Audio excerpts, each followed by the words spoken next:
Perkenalkan, nama saya Patricia Wilhelmina dari kelas C12 dengan mata kuliah Perencanaan Pembelajaran di SD. Dosen pengampunya yaitu Pak Dwi Cahyadi Wibowo MPD. Materi presentasi saya hari ini yaitu pembelajaran di era 5.0 atau 5.0. Teknologi industri berkembang sudah sejak awal. Keberadaan manusia yang pada zaman purbakala di mana teknologi masih bisa dikatakan sangat minim dan mengandalkan teknologi alam seperti berburu, serta memanfaatkan hal apapun untuk kemudian yang dijadikan sebagai pendukung kehidupan di masa itu.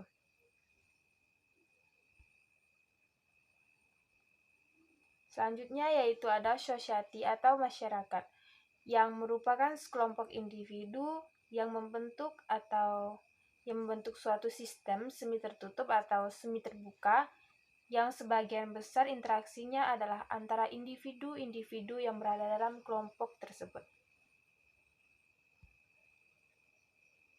Kemudian ada perjalanan dari perkembangan society yang dimulai dari society 1.0 atau 1.0 hingga sekarang yaitu 5.0. Yang pertama ada society 1.0. Di zaman ini, manusia mulai mengenal bagaimana membentuk suatu kelompok menjadi masyarakat.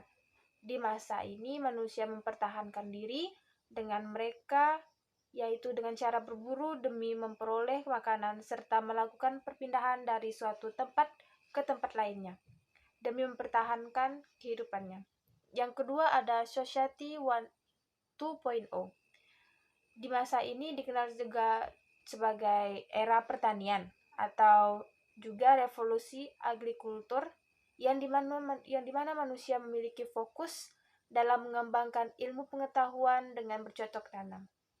Manusia tidak perlu khawatir untuk melakukan perburuan dan berpindah-pindah untuk mendapatkan tempat tinggal serta mulai memiliki sumber makanan. Yang ketiga ada 3.0 atau 3.0.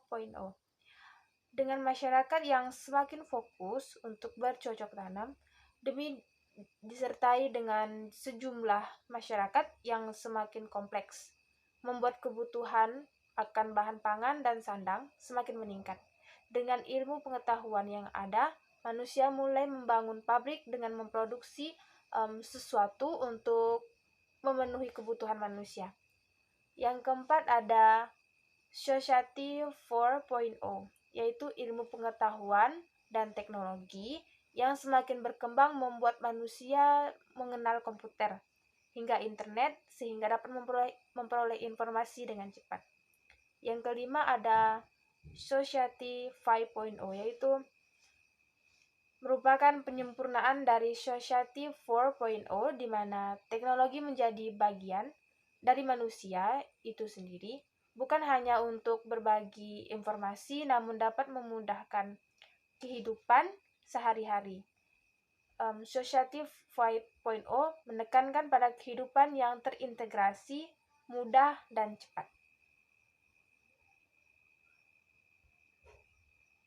Yang selanjutnya yaitu konsep belajar di era ini tentu saja sejalan dengan kompetensi yang diharapkan ada pada abad ke-21 untuk memberi ruang kepada peserta didik untuk menemukan konsep pengetahuan dan kreativitas.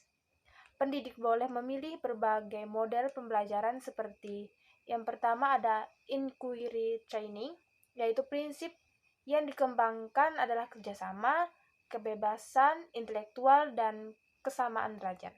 Yang kedua ada inquiry jurisprudensi, yaitu model ini memotivasi peserta didik untuk berdialog, berinteraksi dengan orang lain.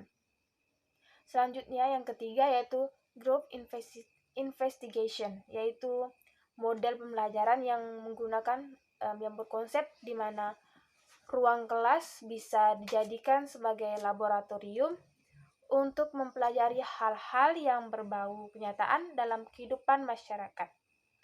Selanjutnya yang keempat ada project-based learning.